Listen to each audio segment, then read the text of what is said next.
User experience design, UX design, അതിനെപ്പറ്റിയാണ് നമ്മളിന്ന് സംസാരിക്കുന്നത്. ലെറ്റ്സ് ടോക്ക് ഡിസൈനിൽ ആണ് നമ്മൾ ഈ പരിപാടി ആദ്യം ചെയ്യുന്നത്. ഈ ലിങ്കുകൾ ശരിക്കും പറയുകയാണെങ്കിൽ നിങ്ങൾ നോക്കുകയാണെന്നുണ്ടെങ്കിൽ എനിക്ക് തോന്നുന്ന പല കാര്യത്തിലും നിങ്ങൾക്ക് ഡിസൈൻ പഠിക്കാനും അതുപോലെ ബന്ധപ്പെട്ട സബ്ജക്റ്റുകളിൽ നിങ്ങൾക്ക് കുറച്ചുകൂടെ അറിവ് കിട്ടാനും സാധിക്കും. ഒന്നാമത്തത് റിസോഴ്സസിൽ പ്രധാനമായിട്ട് പറയാൻ ഉദ്ദേശിക്കുന്നത് ഇൻട്രാക്ഷൻ ഡിസൈൻ ഫൗണ്ടേഷൻ, IDF എന്ന് പറയും. ഇൻട്രാക്ഷൻ ഡിസൈൻ ഫൗണ്ടേഷൻ അവരൊരു ഓൺലൈൻ കുറേ കോഴ്സുകൾ നടത്തുന്ന ഒരു സ്ഥാപനമാണ്. അപ്പോൾ അവർ ശരിക്കും പറഞ്ഞാൽ അവർ കൊടുക്കുന്ന കോഴ്സ് സർട്ടിഫിക്കറ്റുകളിൽ ചില കമ്പനികളൊക്കെ കുറച്ച് വില കൊടുക്കാറുണ്ട്. ഇപ്പം അവർ കുറച്ച് വാല്യൂ ഉള്ള സർട്ടിഫിക്കറ്റുള്ള അവരുണ്ട്. എനിക്ക് തോന്നുന്നു ഒരു വർഷം, എൻ്റെ ഓർമ്മ ശരിയാണെങ്കിൽ 8,000 രൂപ മിറ്റാണെന്ന് തോന്നുന്നു ഫീസ്. നമുക്ക് എത്ര കോഴ്സുകൾ തന്നെ എടുക്കാം എന്നുള്ളതാണ് അവരുടെ ഒരു ഫോർമാറ്റ്. ഒരു ഓൺലൈൻ കോഴ്സ് ഉള്ള ഒരു ഓഫർ ചെയ്യുന്ന ഒരു സംഭവമാണ് interaction design foundation, IDF, interaction-design.org എന്നാണ് UR വെബ്സൈറ്റ്. രണ്ടാമത് ഞാൻ പറയാൻ ഉദ്ദേശിക്കുന്നത് ഡേവിഡ് എയറി എന്ന് പറയുന്ന ഒരു ഡിസൈനറാണ്. DAVID, David AIREY, David Airy. അദ്ദേഹം ഒരു ഗ്രാഫിക് ഡിസൈനറാണ്. പുള്ളി UK ലണ്ടനിലെ മിറ്റെങ്ങാനാണ് പുള്ളി താമസിക്കുക, പുള്ളി വർക്കൊക്കെ ചെയ്യുന്നത്. അദ്ദേഹത്തിൻ്റെ സൈറ്റിൽ അദ്ദേഹം ഈ സ്റ്റുഡൻസിന് വേണ്ടിയിട്ട് റിസോഴ്സസ് പുള്ളി കമ്പയർ ചെയ്ത് വെച്ചിട്ടുണ്ട്. എങ്ങനെയാണ് ഒരു പോർട്ട്ഫോളിയോ ഉണ്ടാക്കുന്നത്, എങ്ങനെയാണ് ഒരു വർക്ക് ചെയ്യേണ്ടത്, എന്തെല്ലാം കാര്യങ്ങൾ ശ്രദ്ധിക്കണം എന്നൊക്കെ പറഞ്ഞിട്ട് പുള്ളി കുറേ റിസോഴ്സസ് പുള്ളി അവിടെ ഈ പറഞ്ഞ പോലെ ശേഖരിച്ച് വെച്ചിട്ടുണ്ട്. അപ്പോൾ പുള്ളിയുടെ സൈറ്റ് ഒന്ന് നോക്കുന്നത് എപ്പോഴും നല്ലതായിരിക്കും, davidairy.com. മൂന്നാമത്തത് നിങ്ങൾക്കറിയാം, ആപ്പിൾ പോലെ തന്നെ ഗൂഗിളും ഒത്തിരി ഡിസൈൻ റിലേറ്റഡ് ആയിട്ടുള്ള പല കാര്യങ്ങളും അവർ പബ്ലിഷ് ചെയ്യാറുണ്ട്. design.google എന്നാണ് വെബ്സൈറ്റ്. അതിനകത്ത് ഇഷ്ടംപോലെ റിസോഴ്സ് അവൈലബിൾ ആണ്. അത് പല മൊബൈൽ ആപ്ലിക്കേഷൻസ്, സ്ക്രീനുകൾ, അതിന് വേണ്ടിയിട്ടുള്ള ടെംപ്ലേറ്റുകൾ എല്ലാം അവരുടെ കയ്യിലുണ്ട്. അടുത്തത് ഞാൻ പറയുന്നത് സബ്ട്രാക്ഷൻ. നമ്മൾ അഡീഷൻ സബ്ട്രാക്ഷനാണ്, subtraction.com. അത് അഡോബിയിൽ വർക്ക് ചെയ്യുന്ന ഖോയ് വിൻ, KHOI VINH എന്ന് പറയുന്ന ഒരു സീനിയർ ഡിസൈനറാണ്. അദ്ദേഹത്തിൻ്റെ ഒരു ബ്ലോഗാണ്. അദ്ദേഹം ഡിസൈനെ പറ്റിയും, അത് യൂസർ എക്സ്പീരിയൻസ് ഡിസൈൻ മാത്രമല്ല, അദ്ദേഹം ആർക്കിടെക്ചറോ അങ്ങനെ പല ഡിസൈനുകളെ പറ്റിയും ബ്ലോഗ് എഴുതുന്ന ഒരാളാണ്. അത് ആ ഒരു സൈറ്റ് വളരെ നല്ലതാണ് സ്റ്റുഡൻസിന്. പിന്നെ വരുന്ന 2 പോഡ്കാസ്റ്റുകളാണ്.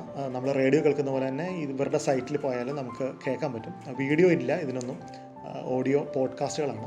ഒബ്സസ്ഡ് ഷോ എന്നാണ് ഒരെണ്ണം, ഒബ്സസ്ഡ് വിത്ത് ഡിസൈൻ. അത് ജോഷ് മൈൽസ് എന്ന് പറഞ്ഞൊരു ഡിസൈനർ ചെയ്യുന്നതാണ്. അദ്ദേഹം പല ആൾക്കാരെയും ഡിസൈൻസിന് ഇൻ്റർവ്യൂ ചെയ്തിട്ട് നിങ്ങൾ എങ്ങനെയാണ് ഡിസൈനിലേക്ക് വന്നത്, നിങ്ങൾ എന്തൊക്കെ പാഠങ്ങളാണ് പഠിച്ചത്, നിങ്ങൾ എന്തെല്ലാം നല്ല വർക്കുകളാണ് ചെയ്തത്, നിങ്ങൾക്ക് ഇൻസ്പിറേഷൻ എവിടെ നിന്നാണ് കിട്ടുന്നത്, അങ്ങനെ കുറേ കാര്യങ്ങൾ ഡിസ്കസ് ചെയ്യുന്ന ഒരു പോഡ്കാസ്റ്റാണത്. രണ്ടാമത് ഡിസൈൻ ഡീറ്റെയിൽസ് ആണ്, design-details.fm. അത് കൂടുതലും ഇപ്പോഴത്തെ ലേറ്റസ്റ്റ് ഡിസൈൻ ട്രെൻഡുകൾ, അവയെപ്പറ്റി 2 ഡിസൈനേഴ്സ് അങ്ങോട്ടും ഇങ്ങോട്ടും സംസാരിക്കുന്ന രീതിയിലാണ് അതിൻ്റെ ഒരു ഫോർമാറ്റ്. ഏറ്റവും അവസാനം ഞാൻ നേരത്തെ പറഞ്ഞ Nielsen Norman group, NN group, അവരുടെ യൂട്യൂബ് ചാനലാണ്. യൂട്യൂബിൽ പോയാൽ NN ഗ്രൂപ്പ് എന്ന് അടിച്ചാൽ അത് വരും. അവർ ഒത്തിരി ഡിസൈൻ റിലേറ്റഡ് ആയിട്ടുള്ള പല സെമിനാറുകളും മറ്റും കണ്ടക്ട് ചെയ്യുന്ന ആൾക്കാരാണ്. അവർ പല പ്രശസ്തമായ ആൾക്കാരുടെ ഡിസൈനേഴ്സിൻ്റെ ടോക്കുകളൊക്കെ അവർ ഈ ലിങ്കിൽ അവർ കൊടുത്തിട്ടുണ്ട്. ഇപ്പോൾ ഞാൻ വായിച്ചുകൊണ്ടിരിക്കുന്ന ഒരു ബുക്കുണ്ട്, user friendly, how the hidden rules of design are changing the way we live, work and play. ഇത് ഈ ഒരു ബുക്കിൻ്റെ തുടക്കം ജസ്റ്റ് ഞാൻ വായിച്ചു തുടങ്ങിയിട്ടുള്ളൂ. അപ്പോൾ ഈ ബുക്കിൽ അവരാദ്യം തന്നെ പറയുന്നത് നമ്മുടെ 3 മൈൽ ഐലൻഡ് എന്ന് പറഞ്ഞ US-ലെ ഇവിടെ എന്താണ് ഒരു ന്യൂക്ലിയർ ഡിസാസ്റ്റർ നടന്ന സ്ഥലമാണ് 3 മൈൽ ഐലൻഡ്. അപ്പോൾ അവിടെ അതിലുള്ള കൺട്രോൾ പാനലുകൾ എങ്ങനെയാണ് ആ ദുരന്തത്തെ ഒഴിവാക്കാൻ സഹായിക്കാതെ പോയത്, അല്ലെങ്കിൽ എന്തൊക്കെ കൺഫ്യൂസിങ് ആയിട്ടുള്ള കൺട്രോൾ പാനലുകളാണ് അവിടെയുള്ളത് എന്നതായിരുന്നു ശരിക്കും ആ ഒരു ബുക്കിൽ അവർ പറഞ്ഞു തുടങ്ങുന്നത്. അപ്പോൾ ഞാനത് ഇപ്പോൾ ജസ്റ്റ് വായിച്ചുകൊണ്ടിരിക്കുന്ന ബുക്കാണ്. ബുക്കിൻ്റെ പേര് user friendly, how the hidden rules of design are changing the way V work and play. ഞാൻ പറയുകയാണ് UX ഡിസൈൻ മാത്രമല്ല, എനിക്കൊന്ന് ഞാൻ നേരത്തെ പറഞ്ഞാൽ ആ ഒരു പൊതുവായിട്ട് ഡിസൈനെ പറ്റി അറിയുക എന്നുള്ളത് വളരെ ഇമ്പോർട്ടൻ്റ് ആണ്. അപ്പോൾ അതിന് പറ്റിയ 5 ബുക്കുകളാണ് ഇപ്പോൾ ശരിക്കും പറയുകയാണെങ്കിൽ ഞാനിപ്പോൾ സ്ക്രീനിൽ കാണിച്ചിരിക്കുന്നത്. ഒന്നാമത്തത് the design of everyday things എന്ന് പറഞ്ഞ സംഭവമാണ്. ഡോൺ നോർമൻ അദ്ദേഹം എഴുതിയ വളരെ ഫേമസ് ആയിട്ടുള്ളൊരു ബുക്കാണ്. എനിക്കൊന്ന് ഏത് ഡിസൈൻ സ്കൂളിൽ പോയാലും ആദ്യം ഫസ്റ്റത്തെ സെമസ്റ്റർ തന്നെ മസ്റ്റായിട്ടും വായിക്കണം എന്ന് പറയുന്ന ബുക്കാണ് the design of everyday things. അതൊന്ന് വായിച്ചു നോക്കണം, ഡോൺ നോർമൻ. അത് വളരെ ഇമ്പോർട്ടൻ്റ് ആണ്. പിന്നെ യൂണിവേഴ്സൽ പ്രിൻസിപ്പിൾസ് ഓഫ് ഡിസൈൻ, അത് കുറേ തിയറികൾ പറഞ്ഞ് അതിന് എക്സാമ്പിൾസ് പറയുന്നൊരു ബുക്കാണ്. മൂന്നാമത്തെ ബുക്ക് സ്പ്രിൻ്റ് എന്നാണ് പേര്, sprint, how to solve big problems and test new ideas in just 5 days. ഇത് ഗൂഗിൾ വെഞ്ചേഴ്സ് എന്ന് പറഞ്ഞ് ഗൂഗിളിൻ്റെ ഒരു ആമുണ്ട്. അവരെന്താ ചെയ്യുന്നതെന്ന് വെച്ചാൽ അവർ സ്റ്റാർട്ടപ്പ് ഐഡിയകളിൽ അവർ ഇൻവെസ്റ്റ് ചെയ്യുന്ന ആൾക്കാരാണ്. അപ്പോൾ ഈ സ്റ്റാർട്ടപ്പ് ഐഡിയകളെല്ലാം കണ്ട് അതിനകത്ത് പല ഐഡിയകളും പ്രൊഡക്റ്റായിട്ട് കൺവേർട്ട് ചെയ്യാൻ വേണ്ടി അവർ ഉപയോഗിക്കുന്ന ഒരു മെത്തഡോളജിയാണ് ഈ സ്പ്രിൻറ്റ്. ആ സ്പ്രിൻറ്റിനെ പറ്റി എഴുതിയിരിക്കുന്ന ഒരു ബുക്കാണ് ഇത്, സ്പ്രിൻറ്റ്. ഇത് ശരിക്കും പറയുകയാണെങ്കിൽ വായിക്കുകയാണെങ്കിൽ ഒരു ഡിസൈൻ പ്രോസസ് എങ്ങനെയാണ് ചെയ്യുന്നത്, ഐഡിയയിൽ നിന്ന് എങ്ങനെയാണ് നമ്മളൊരു പ്രൊഡക്റ്റ്, അത് ഡിജിറ്റൽ പ്രൊഡക്റ്റ്, അതൊരു മൊബൈൽ ആപ്ലിക്കേഷൻ ഉണ്ടാക്കുന്നത്, അത് വളരെ ഡീറ്റെയിൽഡ് പറഞ്ഞിരിക്കുന്ന സംഭവമാണ്. അടുത്ത ക്രിയേറ്റീവ് കോൺഫിഡൻസ് എന്ന് പറയുന്ന ബുക്കാണ്. അത് ഐഡിയോ വളരെ ഫേമസ് ആയിട്ടുള്ള ഒരു ഡിസൈൻ ഏജൻസിയാണ്. അതിൻ്റെ സ്ഥാപകരിൽ ഒരാളായ ടോം കെല്ലി അവർ എഴുതിയിരിക്കുന്ന ഒരു ബുക്കാണ് ക്രിയേറ്റീവ് കോൺഫിഡൻസ്. അവസാനത്തെ ബുക്ക് സ്കോട്ട് ആഡംസ് ആണ്. പലരും ഡിൽബർട്ട് കാർട്ടൂൺസ് കണ്ടിട്ടുണ്ടാവും, വളരെ ഫേമസ് ആണ്. ഈ സ്കോട്ട് ആഡംസിൻ്റെ ഒരു ബുക്കാണ് how to fail at almost everything and still win big, kind of the story of my life. അത് പുള്ളിയുടെ ആത്മകഥ പരമായ ഒരു ബുക്കാണ്.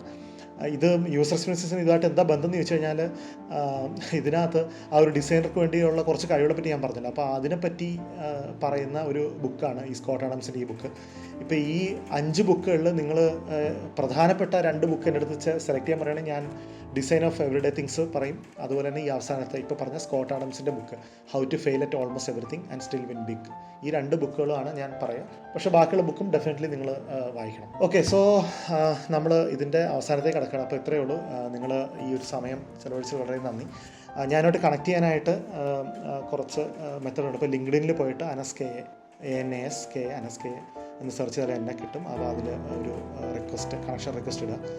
ട്വിറ്ററിൽ ANSFX എന്നുള്ള പേരിലാണ്, ANTZFX ANSFX. medium.com ഞാൻ ബ്ലോഗുകൾ എഴുതാറുണ്ട് ഡിസൈനെ പറ്റി, അതും ANSFX തന്നെയാണ് ഹാൻഡിൽ. പിന്നെ 2008 മുതൽ 2016-17 വരെ ഞാൻ സ്ഥിരമായി ബ്ലോഗ് ചെയ്യുമായിരുന്നു ഡിസൈനെ പറ്റി. ഇപ്പോൾ കഴിഞ്ഞ കുറച്ച് വർഷങ്ങളായിട്ട് ചെയ്യാറില്ല. അപ്പോൾ അത് ചെയ്യുന്ന എൻ്റെ ബ്ലോഗാണ് ഡിസൈൻ പുലി. ഇവനാളൊരു പുലിയാണെന്നൊക്കെ പറയാറില്ല, അപ്പോൾ അതൊരു പുലിയാണ്, designpuli.com. അപ്പോൾ ഈ 4 URL ഒന്ന് ഓർത്ത് വെച്ചോളൂ. ലിങ്ക്ഡിനിൽ ANASKA, ട്വിറ്ററിൽ ANSFX, മീഡിയത്തിൽ ANSFX, ഡിസൈൻ പുലി.